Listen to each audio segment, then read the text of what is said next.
Hi friends, welcome to my channel. Latest updates and reviews కోసం మా ఛానల్ని subscribe చేసుకోండి. పక్కనే ఉన్న బెల్ సింబల్ని క్లిక్ చేసి ఆల్ ఆప్షన్ని సెలెక్ట్ చేసుకోండి. అప్పుడే మా మొబైల్ నుండి మీ మొబైల్ ఫోన్కి నోటిఫికేషన్స్ వచ్చేస్తాయి. తులసి నందు ఇద్దరు చందన ఫోటో పట్టుకొని అందరినీ అడుగుతూ ఉంటారు. ఈ అమ్మాయిని ఎక్కడైనా చూసారా, ఈ అమ్మాయి ఇంటి అడ్రస్ ఎక్కడ అని అడుగుతూ ఉంటారు. కానీ ఎవరు మాకు తెలీదు అని చెప్తారు. ఇక అలా తులసి తిరుగుతూ ఉండగా ఒకరు మాత్రం ఈ అమ్మాయి మాకు తెలుసు, మా గల్లీలోనే ఉంటుంది, ఇలా వెళ్ళి అలా లెఫ్ట్ తిరిగితే ఆ అమ్మాయి వాళ్ళ ఇల్లే అని చెప్పగానే చాలా సంతోషంతో తులసి నందు అటు వెళ్తారు. ఇదిలా ఉండగా ఇంకొక పక్కన లాస్య రాజ్యలక్ష్మి ఫోన్లో మాట్లాడుకుంటూ ఉంటారు. రాజ్యలక్ష్మి, తులసి బయలుదేరింది, ఈ పాటికి చందన దొరికిపోతే మనందరి గుట్టు బయట పెట్టేస్తుంది. ఎప్పటికీ నువ్వు అనుకున్నది నువ్వు సాధించలేవో, నేను అనుకున్నది నేను కూడా సాధించలేను, నందుని నేను పెళ్లి చేసుకోలేను, ఇక విక్రమ్కి సంబంధించిన ఆస్తి మొత్తం నువ్వు చేజెక్కించుకోలేవు, దివ్య పిచ్చిది అని పూర్తిగా నిర్ధారణ అయితేనే నీ చేతికి కోట్ల ఆస్తి వస్తుంది. అప్పుడు మనం ఏదైనా చేయొచ్చు. కానీ ఇప్పటి వరకు మనం చేసిందంతా వృధా అయిపోతుంది. ఆ చందన దొరికిపోతుంది. తులసి పట్టుకుంది అంటే జింక బంకలాగా వదలదు. ఖచ్చితంగా వెతికే తీసుకొస్తుంది. ఏదో ఒకటి చెయ్యి అని అనగానే లాస్య, నాకు కూడా దాని గురించే టెన్షన్గా ఉంది. ఇప్పుడే ఆ చందనని అక్కడి నుంచి తప్పిస్తాను అని చెప్పి ఒక కిరాయి రౌడీకి ఫోన్ చేసి చందన ఫోటో చూపించి వెంటనే అమ్మాయిని అక్కడి నుంచి ఇక్కడికి వచ్చేయమని చెప్పు అని అనగానే అలాగేనమ్మా అని చందన దగ్గరికి వెళ్ళి నిన్ను రాజ్యలక్ష్మి తొందరగా తీసుకురమ్మని చెప్పింది, పద అని చెప్పి రాజ్యలక్ష్మి దగ్గరికి చందనని తీసుకువస్తూ ఉంటాడు ఇక కిరాయి రౌడీ. ఇదిలా ఉండగా ఇంకో పక్కన ఇక ఇల్లు చందన ఇలా దాటిందో లేదో తులసి అలా బెల్లు కొడుతూ ఉంటుంది ఇంటి బయట. చాలాసేపటికి కానీ అలాగే ఉంటుంది కానీ ఎవరు రెస్పాండ్ అవ్వరు. పక్కన వాళ్ళని అడుగుతుంది తులసి.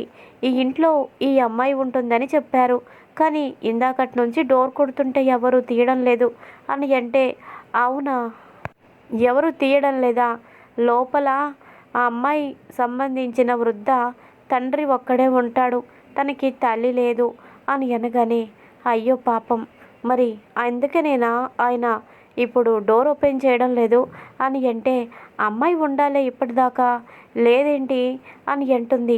ఇక తరువాత బలవంతంగా డోర్ నెట్టి లోపలికి వెళ్తుంది తులసి. లోపలికి వెళ్ళి ఇక చందన వాళ్ళ దీన పరిస్థితిని చూసి చాలా బాధపడుతుంది. నా కూతుర్ని పిచ్చిది చేసింది, అయినా కూడా వీళ్ళ కుటుంబం చూస్తుంటే చాలా జాలేస్తుంది. బాగా బీదవారులాగా ఉన్నారు. ఈ డబ్బుకో ఏ లాస్యో ఏ రాజ్యలక్ష్మియో డబ్బిస్తామని చెప్తే ఈ అమ్మాయి ఇలా నటిస్తుంది, అంతేకాని ఇది తన నైజం కాదనిపిస్తుంది అని అనుకొని తండ్రిని అడుగుతుంది. చందన ఏది అని, తెలీదమ్మా, బయటికి వెళ్ళినట్టుంది, తను బయటికి వెళ్తేనే కదా మాకు ఆదాయం వస్తుంది, దాంతోనే మేము బ్రతుకుతున్నాము అని చెప్తాడు. చాలాసేపు తులసి అక్కడే ఎదురు చూస్తూ ఉండగా ఇంకొక పక్కన చందనని రాజ్యలక్ష్మి దగ్గరికి తీసుకొస్తాడు కిరాయి రౌడీ. చందనని చూడగానే, నీకెన్నిసార్లు చెప్పాను ఆ ఇంట్లో ఉండొద్దు అని, డౌట్ వస్తుంది అని చెప్పాను, ఇప్పుడేమో దివ్య వాళ్ళ అమ్మ వెతుక్కుంటూ మీ ఇంటి దగ్గరకు వచ్చింది, కొద్దిగలో మిస్ అయిపోయావు, లేకపోతే మనందరి బండారం బయటపడిపోయేది అని అంటే, చూడండి, మీరు నాకు ఇచ్చిన డబ్బులు సరిపోయాయి, ఇక నేను ఇలా నటించను, నిజం ఎప్పటికైనా బయటపడిపోతుంది, బ్రతికి ఉండి నేను చచ్చిపోయాను అని నువ్వు సృష్టించావు, ఏదో డబ్బు కోసం నేను అలా నటించాను, జీవితాంతం అలాగే అంటే నా వల్ల కాదు అని అంటుంది. ఎక్కువ మాట్లాడుతున్నావేంటి, ఈరోజుతోనే కథ క్లైమాక్స్ అయిపోతుందిలే, నువ్వేమీ టెన్షన్ పడగు అని అంటే నన్ను వదిలేస్తారా మేడం, ఇంకా నేను చచ్చినట్టు నటించక్కర్లేదా అని అంటే, ఈ ఒక్కరోజు చచ్చినట్టు నువ్వు నటిస్తే ఇక ఎప్పటికీ నటించాల్సిన అవసరం లేదు అని అంటుంది రాజ్యలక్ష్మి. సరేనండి, నేనేం చేయాలి అని అంటే, మళ్ళీ దెయ్యంలాగే నటించు అని దెయ్యంలాగా రెడీ చేసి దివ్య దగ్గరికి పంపిస్తుంది. దివ్య భయపడిపోయి అమ్మ చందనని వెతికి తీసుకొస్తానని వెళ్ళింది. నా కళ్ళెదురుగా చందన దెయ్యం కనిపిస్తుంది, చచ్చిపోయి నన్ను పీడిస్తుంది, నన్ను పిచ్చిదాన్ని చేస్తుంది అని అనుకుంటూ ఏడుస్తూ రెండు చేతులు జోడించి, నేను నీకేం అన్యాయం చేశాను, ఎందుకు నన్ను ఇలా బాధ పెడుతున్నావు అని అంటే, ఏమన్యాయం చేశావో నీకు తెలీదా, నన్ను నువ్వు చంపేశావు, అందుకు బదులు నీ బిడ్డని నేను చంపేస్తాను అని దగ్గరకు వస్తూ ఉండగా ఇంతలోపు రాజ్యలక్ష్మి వస్తుంది. వచ్చి చందనని పక్కకి తప్పించి, అమ్మా దివ్య, ఏమైంది, మళ్ళీ ఎందుకు గందరగోళంగా ఉన్నావు, ఏం జరిగిందమ్మా అని అంటే, అది అత్తయ్య, చందన మళ్ళీ దెయ్యం ఇక్కడికి వచ్చింది, నా బిడ్డని చంపుతానంటుంది అని అనగానే, ఏంటి నిన్ను చంపుతానంటుందా అని అంటే, నన్ను కాదు అత్తయ్య, నా కడుపులో బిడ్డని చంపుతానంటుంది అని అనగానే, చూడమ్మా దివ్య, ఈ రోజుల్లో దెబ్బకి దెయ్యం భయపడుతుంది అని అంటారు, అదిగో అక్కడ చాకుంది, ఆ చాకుతో దెయ్యాన్ని చంపే అని అంటే, అత్తయ్య చంపడం ఏంటి, ఆల్రెడీ చచ్చిపోయింది కదా అని అంటే, చచ్చిపోయిందమ్మా, కానీ ఆత్మలా నీ చుట్టూ తిరుగుతుంది కదా, వెళ్ళి ఆత్మనే పొడువు, తనకి దెబ్బ తగలకపోయినా ఆత్మ మొత్తానికి భయపడుతుంది, వెళ్ళు, నీ బిడ్డ జోలికి వస్తే నువ్వు ఊరుకోవద్దు, ఇప్పుడే నువ్వు ఆ దెయ్యానికి బుద్ధి చెప్పు, చాకు తీసుకొని వెళ్ళి పొడువు, అప్పుడు మాయమైపోతుంది, ఇంకెప్పుడు నీ దగ్గరికి రాదు, వెళ్ళు అని చెప్పగానే దివ్య కన్నీరు తుడుచుకొని చాలా కోపంతో లేచి నిలబడుతుంది.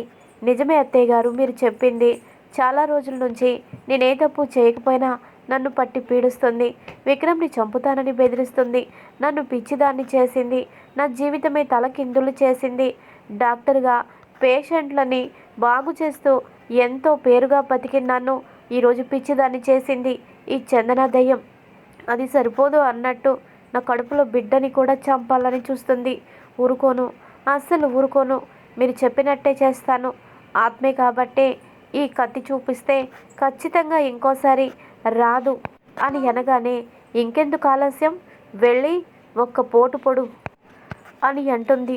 అలాగే అత్తయ్య గారు, ఇక నుంచి నాకు ఈ బాధ ఉండకూడదు, ఈ దెయ్యం నాకు ఎప్పటికీ కనిపించకూడదు అని చెప్పేసి చాకు తీసుకొని ఇల్లంతా వెతుకుతూ ఉంటుంది. ఇక బసవ రాజ్యలక్ష్మి ఇలా అనుకుంటూ ఉంటారు, ఏంటక్కాయ్, ఆ అమ్మాయిని చంపేద్దామంటావా ఏంటి అని అంటే, చంపాలరా, అది చస్తేనే దివ్య పిచ్చి అన్నది జనాలందరూ కూడా నమ్ముతారు, అప్పుడు ముద్ర పడినట్టు అవుతుంది, చచ్చిపోకుండా చచ్చినట్టు నటించమంటే ఎప్పటికైనా నిజం బయటపడి దివ్యకి పిచ్చి లేదని అందరూ ఫిక్స్ అయిపోతారు, అసలే పెళ్ళం అంటే ప్రాణం, పైగా తను తల్లి కాబోతుంది, ఇప్పుడు పిచ్చి లేదు అని విక్రమ్కి తెలిస్తే ఆస్తి మొత్తం దాని చేతుల్లోకి వెళ్ళిపోతుంది, బిడ్డ పుట్టాక ఈ తల్లి మీద ప్రేమ తగ్గిపోయి ఆ పెళ్ళం మీద ఆ బిడ్డ మీదే ప్రేమ వాడికి మళ్ళీపోతుంది, అలా జరగకుండా ఉండాలి, ఈ జన్మలో వాడికి నేనే ప్రాణం అవ్వాలి, నన్నే వాడు నమ్మాలి అంటే దివ్య నిజంగానే పిచ్చిదవ్వాలి, దివ్య నిజంగానే చందనని చంపాలి, అప్పుడు తన చేతికి రక్తం అంటితే నప్పుడు విక్రమ్ ఎప్పటికీ దివ్యని చాలా విషయాల్లో నమ్మడు, నా భార్యకి పిచ్చి ఉంది కాబట్టే పెద్ద పెద్ద నిర్ణయాలు, పెద్ద పెద్ద ఆస్తులకి సంబంధించినవి నా భార్య చూసుకోలేదు, అన్నీ అమ్మే చూసుకోవాలి అని అనుకుంటూ ఉంటాడు. ఇక తరువాత అప్పుడు నా కొడుకుని రంగంలోకి దించి ఈ ఇంటికి ఈ కుటుంబానికి వాడి ఏకైక వారసుణ్ణి, వాడి బిడ్డని ఇంటికి వారసుణ్ణి చేస్తాను, ఎప్పుడు విక్రమ్ ఈ ఇంటికి పాలేరుగానే ఉంచుతాను అని అనుకుంటూ ఉంటుంది. అక్కాయ్, మరి ఇంకెందుకు ఆలస్యం, ఇప్పుడు ఆ చందనని మనం చంపేసి ఆ నేరం దివ్య మీదకి తోసేస్తే సరిపోతుంది, దివ్య పిచ్చిది కాదు అని నిరూపించడానికి పాపం తులసి ఇంటింటికి తిరుగుతుంది, ఏం ఫలితం, కూతురు నిజంగానే ఓ మనిషిని చంపేస్తుంది అని అనుకుంటూ ఉంటారు.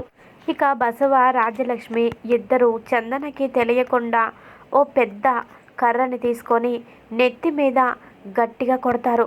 ఒకరి తర్వాత ఒకరు కొట్టగానే కళ్ళు తిరిగి స్పృహ తప్పి కింద పడిపోతుంది, నోట్లో నుంచి రక్తం కారుతూ కింద పడిపోతుంది. ఇక ఆ తరువాత అతి కష్టం మీద వెనుక ఒక సపోర్ట్ తీసుకొని లేచి నిలబెడతారు చందనని. ఇక వాళ్ళిద్దరూ అక్కడి నుంచి వెళ్ళిపోతారు. కొన ఊపిరితో ఉన్న చందనని చూపించి, అదిగో దెయ్యం అంటున్నావు, వెళ్ళు, ఈ అవకాశాన్ని వదులుకోవద్దు. నీ బిడ్డ నీకు దక్కాలంటే వెంటనే నువ్వు ఆ దెయ్యం నీ దగ్గరికి రాకుండా చేయాలి. దెబ్బకి దెయ్యం భయపడుతుందని ఊరికే అనరు. వెళ్ళు, వెళ్ళి నువ్వు ఈ చాకుతో భయపెట్టు. అవసరమైతే పొడిచే. ఎలాగో శరీరం లేని మనిషే కాబట్టి నొప్పి కూడా ఉండదు. కాకపోతే భయంతో నీ జోలికి రాదు అని అనగానే, సరే సరే అత్తయ్య, అలాగే చేస్తాను అని ఓ రూమ్ దగ్గరికి వెళ్ళగానే అక్కడ నిలబడి చందన ఉంటుంది. ఇక దగ్గరికి వెళ్ళి దివ్య ఒక్క పోటు పొడుస్తుంది చందనకి. ఇక చందనని దివ్య పొడి చేసిన తర్వాత దివ్యని అక్కడి నుంచి తీసుకువెళ్ళిపోతారు. ఇక నీ జోలికి ఎప్పుడు రాదు, నువ్వు ప్రశాంతంగా ఉండు అని అంటారు. ఇక ఆ తర్వాత చందన వాళ్ళ ఇంటి దగ్గర చాలాసేపు వెయిట్ చేసి చందన ఎంతసేపటికి రాకపోవడంతో తులసితో నందు ఇలా అంటాడు. తులసి, అమ్మాయి అయితే ఇక్కడే ఉంది అని మనకి తెలిసింది కదా, రేపు వద్దాము. ముందు ఈ విషయం వెళ్ళి మన అమ్మాయికి చెప్తే మన అమ్మాయి హ్యాపీగా ఫీల్ అవుతుంది.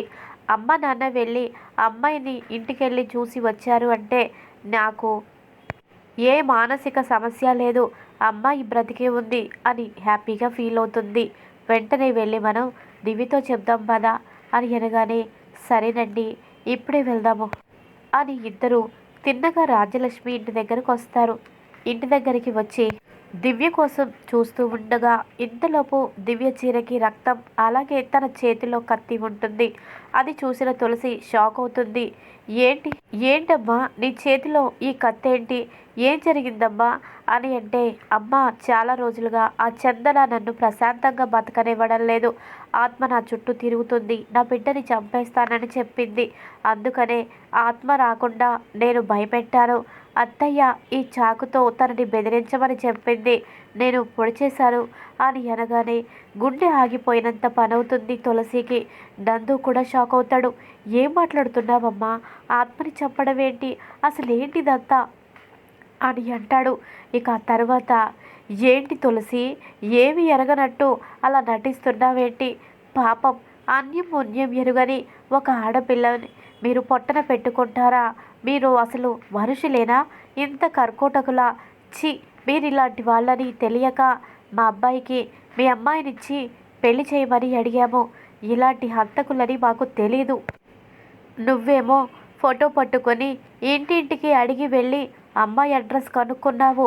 ఆ అమ్మాయిని బెదిరించి ఇక్కడికి పంపించి నీ కూతురు చేత చంపిస్తావా, అసలు నువ్వు మనిషివేనా, తల్లి కూతుళ్ళిద్దరూ ఇంతటి ఘాతుకానికి తెగిస్తారని అస్సలు అనుకోలేదు అని అనగానే దివ్య, అత్తయ్య మర్యాదగా మాట్లాడండి, ఏం మాట్లాడుతున్నారు మీరు, మీరే కదా ఆత్మ రాకుండా ఉండాలి అంటే కత్తితో బెదిరించమని చెప్పారు, ఇప్పుడేంటి హంతకులంటావేంటి, అసలు మా అమ్మకి ఇందులో సంబంధం ఏంటి, మా అమ్మని అంటున్నారేంటి అని అంటే, ఏంటి ఆత్మని నీ చంపమన్నానా, ఏం మాట్లాడుతున్నావు నువ్వు, చాలా బాగుంది, నువ్వు అలాగే మాట్లాడతావు, ఎందుకంటే నీకు పిచ్చి కదా, నీ పిచ్చి పీక్స్కి చేరింది, అందుకనే ఇలా మాట్లాడుతున్నావు. తులసి, నీ కూతురు కంటే పిచ్చి మైండ్ చెదిరి పిచ్చి పిచ్చిగా మాట్లాడుతుంది, నువ్వు కూడా పిచ్చిదానిలాగా ఎందుకు అలా మాట్లాడుతున్నావు, నువ్వు ఫోటో పట్టుకొని వెళ్ళడం నిజం కాదా, వాళ్ళ ఇంటికి వెళ్ళి అందరినీ ఆరా తీయడం నిజం కాదా, ఆ అమ్మాయిని నీ కూతురు చేత చంపించడం నిజం కాదా, మీరు ఎంత కాదన్నా ఇదే నిజం, ఇప్పుడే మీ సంగతి పోలీసులకు ఫోన్ చేసి చెప్తాను అని రాజలక్ష్మి అంటూ ఉండడంతో తులసి, వదిన ఏం మాట్లాడుతున్నావు నువ్వు, అమ్మాయి బ్రతికే ఉంది అని అమ్మాయిని తీసుకొద్దామని నేను వెళ్ళాను, అంతేకాని ఆ అమ్మాయిని చంపడం ఏంటి, ఏం మాట్లాడుతున్నావు నువ్వు, అయినా ఏంటి దివ్య చంపడం ఏంటి, ఏంటిదంతా నేను అర్థం చేసుకోలేని అనుకుంటున్నావా, నువ్వేంటో నాకు బాగా అర్థమైంది, ఈ డ్రామాకి తెర తీసిందే నువ్వు, అసలు నువ్వే ఇదంతా చేస్తున్నావు ఇంతకీ. ఇక తులసి అలా అనడంతో దివ్యకి చాలా బాధ కలుగుతుంది. అంటే ఎప్పుడో నేను ఏదో చేశానని ఇన్నాళ్ళు అనుకున్నాను, కానీ అదంతా భ్రమ, నిజంగా ఈరోజు నా చేతులతో ఓ మనిషిని చంపానా, నేనేనా చందనని చంపేశాను, అమ్మ నిజంగానే ఈరోజు నేను హత్య చేశాను, ఆ అమ్మాయిని నేను చంపాను, అందుకే నా చేతులకి ఈ రక్తం, ఈ ఒంటి మీద, ఈ చీర మీద కూడా అదే, నన్ను క్షమించద్దు, నిజంగా నేను చాలా పాపిష్టిదాన్ని, అందుకే దేవుడు నాకు శిక్ష వేశాడు అని బాధపడుతూ ఉంటే దివ్య, దీని వెనుక మీ అత్త మహాతల్లి కుట్ర ఉందని నాకు బాగా అర్థమవుతుంది. చూడు రాజ్యలక్ష్మి, పోలీసులకి నువ్వు ఫోన్ చేసి చెప్పడం కాదు, ఇప్పుడు ఫోన్ చేసి నేనే ఇక్కడికి పిలుస్తాను అని అనగానే, తులసి, ఫోను తర్వాత చేద్దాము, ముందెళ్ళి ఆ డెడ్ బాడీని చూడు. ఏదేమైనా నీ కూతురు చేతిలో కత్తుంది.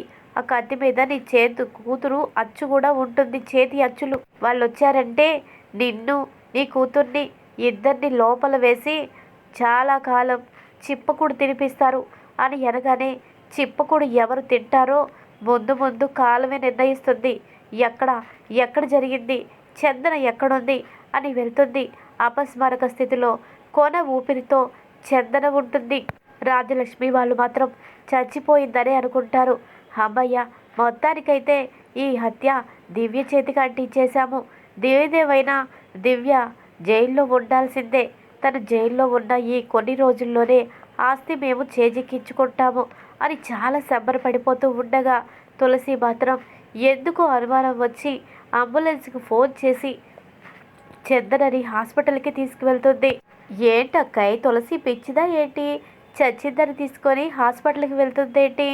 అదేదో సినిమాలో చూపించినట్టు చచ్చిన వాళ్ళకి ట్రీట్మెంట్ చేయించి బతికిస్తుందా ఏంటి అని అనగానే, తమ్ముడు, ఏదేమైనా దాని ప్రాణం మనమే తీసాము, కానీ ఫైనల్గా ఆ దివ్య చేతిలో కత్తి పెట్టాము. దివ్య చంపినట్టు దివ్య కూడా అనుకుంటుంది. ఇప్పుడు ఇప్పుడు నిజంగా దివ్య పిచ్చిదైపోతుంది. ఒక్క దెబ్బకి రెండు పిట్టలంటే ఇదే. ఓ పక్కన ఫోటో పట్టుకొని తిరిగినందుకు తులసి ఇరుక్కుపోయింది, ఇప్పుడు దివ్య కూడా పూర్తిగా ఇరుక్కుపోయింది. అక్కాయ్, ఇక ఈ ఆస్తి మొత్తం మనదేనే. విక్రమ్ ఇక కూరలో కరివేపాకే, వాడేమీ చేయలేడు. పెళ్ళం జైలుకి వెళ్ళిందని తెలిసి రోజు ఏడుస్తూ పిచ్చివాడైపోతాడు, వాడు కూడా పిచ్చోడైపోతాడు అని అంటూ ఉంటాడు. ఇక తులసి మాత్రం చందనని హాస్పిటల్కి తీసుకువెళ్ళి డాక్టర్ గారు ఒక్కసారి ఈవిని చెక్ చేయండి అని అనగానే, ఏం జరిగింది, ఏమైంది అని అంటే, ఏమీ కాలేదు, పొరపాటున పైనుంచి కింద పడిపోయింది, ఒక్కసారి మీరు చెక్ చేయండి, దయచేసి మిమ్మల్ని నేను బ్రతిమాలుకుంటున్నాను. కేసులు గీసులు అని చెప్పి కాలం వృధా చేసి అమ్మాయి ప్రాణం పోవడానికి మీరు సమయం అనవసరంగా వేస్ట్ చేయొద్దు ప్లీజ్ డాక్టర్ అని అనగానే, డాక్టర్ మంచివాడవడంతో, సరేనమ్మా, ఇప్పుడే ఆవిడ్ని చెక్ చేస్తాను, నాడైతే లేదు, చనిపోయినట్టే ఉంది అని అంటే, డాక్టర్ అంత మాట అనద్దు, పూర్తిగా నిర్ధారణ చేసుకొని చెప్పండి అని అనగానే, ఇక లోపలికి తీసుకువెళ్తారు. లోపలికి తీసుకువెళ్ళిన తర్వాత కొన ఊపిరితో చందన ఉండడాన్ని డాక్టర్ గమనిస్తాడు. గమనించి, ఏంటి చచ్చిపోలేదు, తను ప్రాణాలతోనే ఉంది అని చెప్పి బుగ్గల మీద తడుతూ, ఏం జరిగిందమ్మా, అసలు ఏమైంది, ఏం జరిగింది నీకు, నిజంగానే ఆవిడ చెప్పినట్టు పైనుంచి కింద పడిపోయావా అని అడుగుతూ ఉంటే, ఏమీ చెప్పలేదు నర్స్, వెంటనే తనకి సిలైన్ ఎక్కించండి, ఈ మందులు కూడా ఎక్కించండి, తనైతే బ్రతకదు, ఏదో ప్రయత్నం అయితే చేయాలి, ముందు తన నోటి నుండి ఏదైనా చెప్తుందేమో వినాలి అని అనుకొని తులసిని రమ్మంటాడు. తను కొన ఊపిరితో ఉంది, తనేదో చెప్పాలనుకుంటుంది అని అనగానే, డాక్టర్, నేను వెంటనే పోలీసులకి ఫోన్ చేస్తాను, పోలీసులు వచ్చాక తను ఏం చెప్తుందో అంతా కూడా వాళ్ళు రికార్డ్ చేసుకుంటే మంచిది అని అనుకుంటూ పోలీసులకి ఫోన్ చేస్తుంది తులసి. నందు అంటాడు, ఎంత పని చేసావు తులసి, నీ కూతుర్ని నువ్వే నీ చేతులారా జైల్లో వేయిస్తున్నావు, ఈ దివ్య చంపేసింది అని తను ఇప్పుడు చెబుతుంది.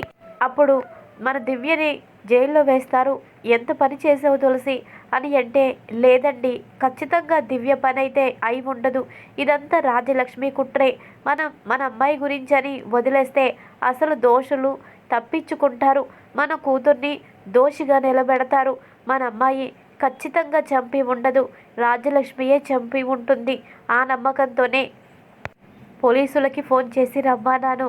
ఇప్పుడు ఆ అమ్మాయి చెప్పే మాటలు వాళ్ళు వింటే అప్పుడు మనకి ఓ సాక్ష్యంగా ఉంటుంది, లేకపోతే మన అమ్మాయి చేతులకి సంకెళ్ళు పడతాయి అని చెప్పేసి అంటుంది. ఈలోపు పోలీసులు వస్తారు. పోలీసులు రాగానే చందన వాళ్ళకి వాంగ్మూలం ఇస్తుంది. నన్ను డబ్బులకి ఆశ చూపించరు, మాది పేద కుటుంబం, డబ్బులు ఇస్తాను, నువ్వు చచ్చిపోయినట్టు నటించు అని నన్ను నటించమన్నారు. దివ్య అనే అమ్మాయి దగ్గరికి దయ్యంలాగా వచ్చి నటించేదాన్ని. ఆ తర్వాత త రాజలక్ష్మి తమ్ముడు బసవ ఇద్దరు కలిసి నా నెత్తి మీద కొట్టి బలమైన గాయాలు చేశారు. అపస్మారక స్థితిలోకి వెళ్ళిపోయాను. దివ్య ఈ విషయంలో తనది ఏ తప్పు లేదు. అమ్మాయికి ఏమీ తెలీదు. తను ఒక అమాయకురాలు. ఆ తరువాత రాజలక్ష్మి నా కడుపులో బలంగా పొడి చేసి ఆ తర్వాత నన్ను ఓ దగ్గర పడేశారు అని అతి కష్టం మీద చెబుతుంది. అదంతా కూడా నోట్ చేసుకుంటారు పోలీసులు. ఇది ఈరోజు ఎపిసోడ్. మరి తర్వాత ఏం జరుగుతుంది, రాబోయే కథలో ఎలాంటి ట్విస్ట్ ఉంది, మరి రాజ్యలక్ష్మి దగ్గర డబ్బు తీసుకొని పోలీసులు కూడా కేసు కాకుండా క్లోజ్ చేసేస్తారా, మరి తులసి పోలీసులని ఎలా నిలదీసి శిక్ష పడేటట్టు చేస్తుంది, ఏ జరగబోతుంది రాబోయే ఎపిసోడ్స్లో తెలుసుకుందాం. Thanks for watching.